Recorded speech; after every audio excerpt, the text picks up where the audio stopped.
Praise the Lord, brothers and sisters. This is the day that the Lord has made, and we shall rejoice and be glad in it. This message is for my Nigerian brothers and sisters. And like I said, most of the time, whenever I speak, it's very, very controversial. It's very, very provocative. But I have a reason I speak, because I want people to think.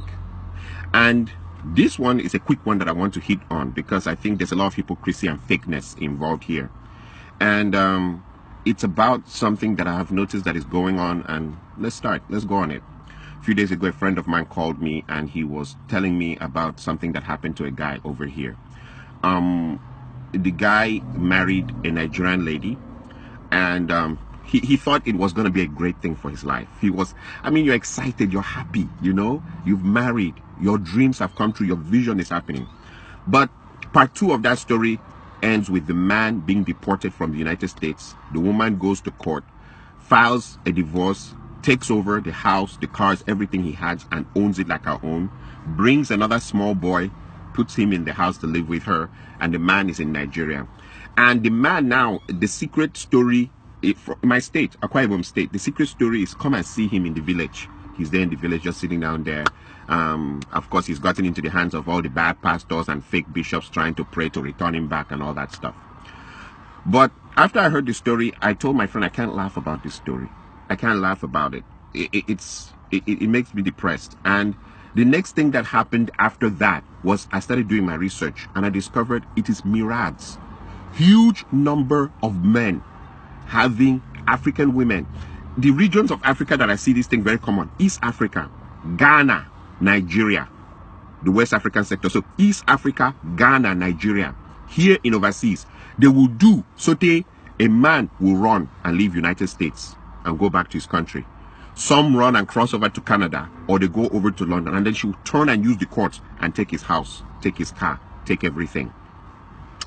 I used to find out why should someone ruin someone like that? A so-called wife, in parentheses. Why should someone ruin a man's life to that point?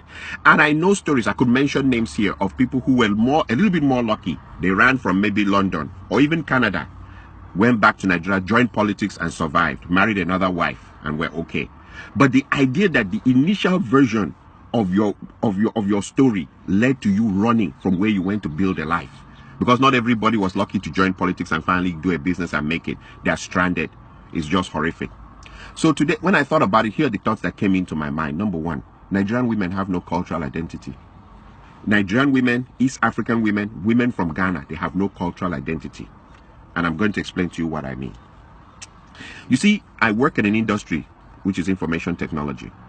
In information technology, there is one country that really, really stands out when you talk about information technology, and it's India.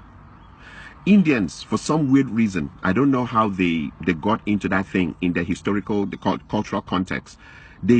Everybody maybe went in for IT.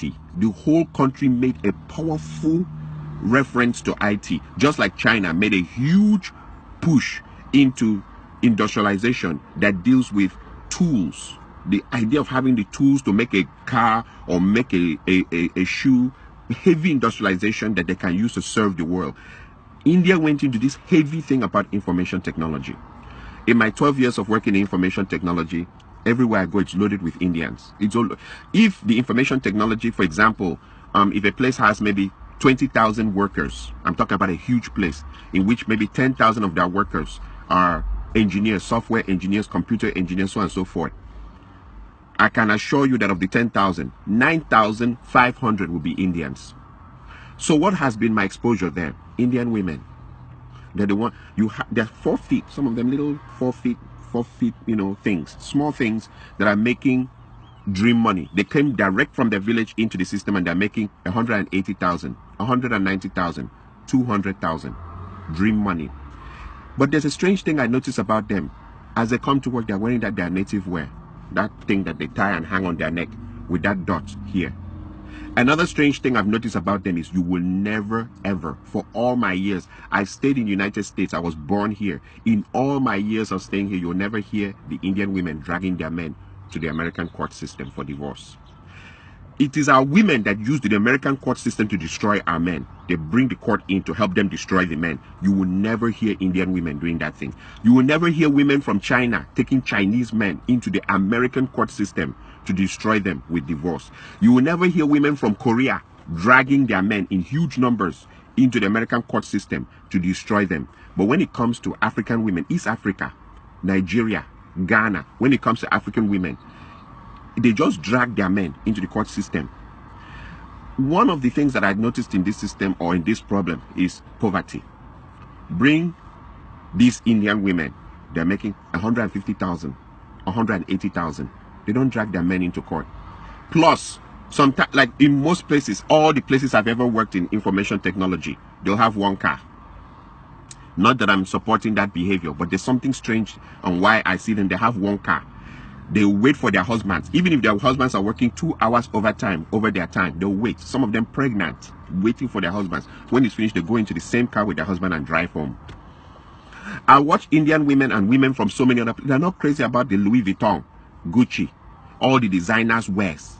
They're not even interested. Indian women, I meet them. They've been here 15 years, 20 years. They still keep their accent. They still speak as if they're living in India. But when I meet our women, and our women, all that they have to do is just get to a level of where they're making 50,000, 60,000, 70,000 or 80,000 a year. I'm talking about small money. Small money. Immediately the marriage is in danger. And they change. They start bleaching. And they start talking, sure, yeah, sure, yeah, sure. Yeah, I went, oh my God, I went to New York. And I'm like, even I who was born here, I don't speak like that. I look at others like the Chinese. They can't speak English very well. You know, and their women may be driving very expensive cars that belong to their husbands. And I look at the Indian women who don't speak English very well, and they're not interested in changing their accent or their undertone. And they wear their native dress, that thing, and everything to work. I look at Korean women. I look at other women. They have this sense of cultural identity. African women do not have a sense of cultural identity whatsoever. Little money, and the marriage is over. One thing I've discovered, a common trend, once the women make, they go, nurse, 80,000 is all they need to make.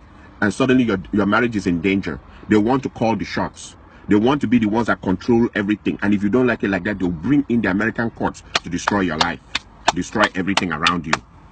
They will insult you, and I'm like, 80,000 is all that it takes for someone to change. Or 70,000, because most of them, even the 80,000 is overtime. They've worked themselves Sunday, Saturday, Saturday night, Sunday nights. They've worked themselves to death. That money that they make as overtime is what is now changing into something that they will destroy everything around them. You know, the part that I see also is that a lot of, and I remember whenever I make my videos, I refer to bitch-ass men. Bitch-ass men. It has come to a point where we really can't define marriages in the African context anymore in the United States, because the man is changing diapers, he's washing the plates, he's sweeping the floor, he's cooking. Most men now have to cook to keep their marriages intact. He's picking the kids and dropping them. Like in what, like I've seen the experiences. I don't need to go far. I don't want to go to, you know, but the woman is shouting at them, where's the child's belt? Where's the child's socks? Where's the child's everything? And the women go around telling everybody, we are partners. There's nothing like head of the household. We are partners. Okay. So the men are doing everything in the women's role and also doing everything in their role. And they also keep their jobs. And that is supposed to be the perfect. If you don't do like that, they'll call American court on you. This partner thing, I've seen people try it, and it leads to disaster. Like he says, okay, so since I'm the one doing the laundry and washing the plates and cooking the food, can you help me change that bulb? No, that's a man's job. Okay, can you help me change the engine oil in the car? No, that's a man's job. Okay, can you help me paint the other? No, it's a man's job. The women are quick to tell you what's a man's job, but you must do your job and do their job now, and do their job and keep your job also in the society, and come back and still, even there's no respect. You are supposed to be submissive, or the marriage ends on your head. And when you look into it, she started making $80,000. And I compare that with the Indian women who make 150,000, 160,000, 180,000. And don't forget, this is India, where they kill. I mean, a woman just saying no to the husband, they start the honor killings. The men are not romantical. They're hardcore. They're very, very, they're very, very hardcore. the way they order their families about and their women about. They're not romantic. They're not taking their women to Dubai. They're not buying Louis Vuitton and expensive perfumes and undies for their women. They're not doing any of that. And when they come to work, they're smelling of turmeric and all those things that they put in their food. Their men don't spray. I mean, some of them, they come and I see the same jeans, the same shirt for years. But their women stick to them with the kind of money they're making. Even the Hispanic women, I look at them, their men are poor. I mean, they all cross from the desert now into this town. They cross from desert, enter this town. I've seen some real dirty, nasty Hispanic women with drop-dead, gorgeous Hispanic women. The women don't leave their men. The same story. We crossed from the desert, came here together. We're sticking together to the bloody end. But when it comes to African women, all they need is just make a little money, and they've turned the marriage upside down. And there are bitch-ass men who will support that behavior. In fact, those women are more celebrated here than even married women. You see a man, if he wants to do his birthday party or his child dedication ceremony or burial or anything, he's inviting all the divorcees who threw their husbands out of the house. They have so much honor. In fact, so many people are calling them and congratulating them for throwing out their husbands out of the house. And sometimes when you go into investigation of why the bitch-ass men are supporting that, is because there's a competition. Africans in America compete to the point of death here in America. Which car someone is driving, which kind of house someone is driving, which kind of job. That's why Africans, it's better you stay away from Africans here. So since everybody's competing, if the woman can turn her house upside down and destroy it, she's already done the job for the man's enemies out there. They are applauding her. They now call her for parties and call her to come and drink in their house. And then there's the part two. When they throw their everything away, a clock starts ticking, a timing clock. Who is going to be the first guy to fuck her? Now that she's on her own, now that she's single, now that she's by herself. And it leads to a proverb from my area. There's this famous proverb from my area. They say that there's nothing as shameful as a big woman to uncover white hair for small boys to enter. White hair. Small boys will enter, come back with stories how they slapped that ass, how they shaked it up and how they run it around and stuff like that. And you'll be like, and in her mind, she's showing this attitude. She'll go onto her Facebook website and right there, I'm too blessed to be depressed. As they go lower, we go higher. Yep, we girls are flying higher. Hashtag liberated sisters. And then you wonder what is wrong with African women. Ghanaian community is the first community I've seen that fourth marriage, people fool. Fourth marriage. And if you put your ear to the ground, they're still blaming the men at the fourth marriage of the woman. She's married, the first one divorced, second one divorced, third one divorced, fourth marriage, they fool. They drink, they chop chicken, everything, and they're talking about how all the other three men, there's something wrong with them, that they were animals, that they were this and that. And you wonder, is it always the men that is the problem? Same with the East African women, they will divorce, 3 divorces, 4. Somehow the story will be twisted. It's always the man's fault. And she's marrying, she can marry up to 7 times. Nobody knows what's going on. I am saying this because too many men's lives have been destroyed because of people who think they are in America. This America thing. Okay, I normally ask this simple question. What if a man became very rich and he had a house in America and he had a house in Canada and he had a house in Germany and he had a house in Japan? He had houses all over the place. What happens there? Is it going to be that as you bring a Nigerian or a Ghanaian or an East African woman to your house in America, she acts American? Then when you cross her over to the house in Canada, she now acts like she's Canadian. And then when you cross her over to the house in Germany, she now acts like she's German. And then when you take her over to Japan, she now acts Japanese Hong Kong, Kung Fu, Japanese Kung Fu, Shinto-kan, you know? What is it like? Do African women have cultural identity? Do they have any cultural identity? Do they have any loyalty in them as human beings? Do they? Or they just move by every wind of doctrine, every wind of thinking. And the hypocrisy, like I said, is now a lot of marriages, the men are the ones doing the women's roles, their roles, and keeping their jobs. All that to keep a man. And you see the men still coming, they come out with a big agbada and turn it and throw it up and stand and say, hey, I want to thank my wonderful wife. I don't want a marriage for the sake of what it looks like in the public. I want to be happy about it inside in my life.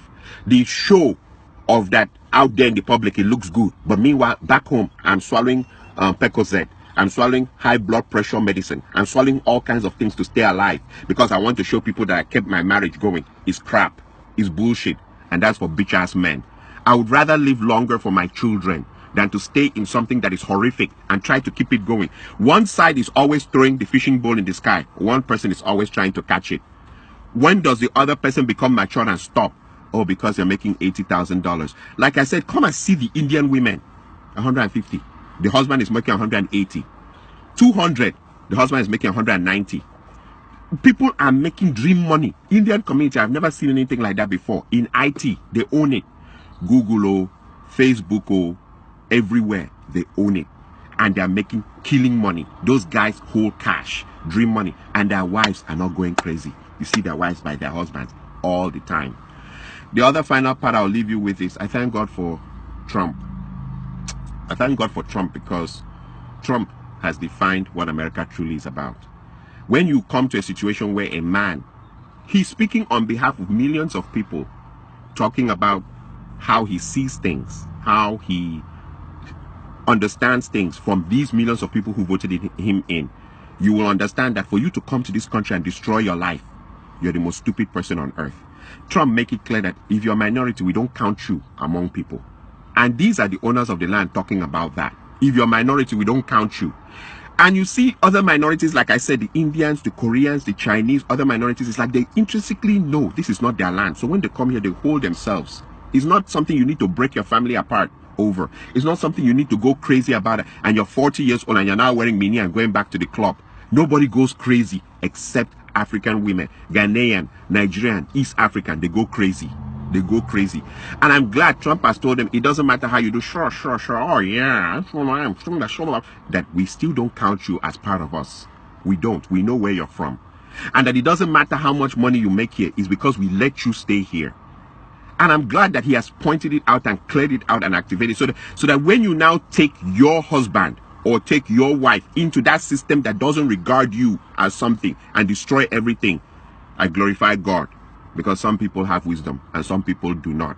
And I also thank God for that the bitch ass men who are rejoicing on how other men's demise, like they're rejoicing that other men were destroyed that way, you know, so that, you know, so because it has lowered the competition. Now I have won. I'm going up. He's coming down. That God will punish them. God will never. Since you can't rejoice in people doing well, but you're waiting for people to go down so that it can. If is that what you needed to be victorious, then you're fake. You're as fake as it gets. You needed his wife to turn on him so that you can win. That is why you're all everywhere. Divorced women are being celebrated as the best women in earth here in America. Everybody call them for parties, call them everywhere, give them money, do everything, and sleep around with them, because that's the thing. You're all sleeping around with them. Nonsense. Oh, and by the way, I want to also finally use this to kill one argument. The argument, I hear a lot of men now saying, they're cursing their fathers. That our fathers who didn't sweep the floor, wash the plates, cook food, change the diapers, totally emasculated. I mean, men are totally emasculated. They're doing everything, doing the laundry. That our fathers who didn't do that were useless. We're better than them because we're doing our role, the women's role. We're Superman. We're doing the women's role, our role, keeping our jobs, taking care of the children. The children are now coming to ask us for the socks and their belts and where their sandals are, and they don't know where and they're coming to ask us to iron their clothes, and we iron our own clothes on top of that. We're doing everything. The woman's job now is just to comb her hair and look at herself in the mirror, and when she's tired and she has choosing and sitting down spending an hour trying to find the right dress, and then she gets into the car and drives to work. You're doing everything. And that in that world we're saying that our fathers were stupid, that we are better than them. No, we're not. Maybe we are the ones that will have a shorter lifespan in the end of this story.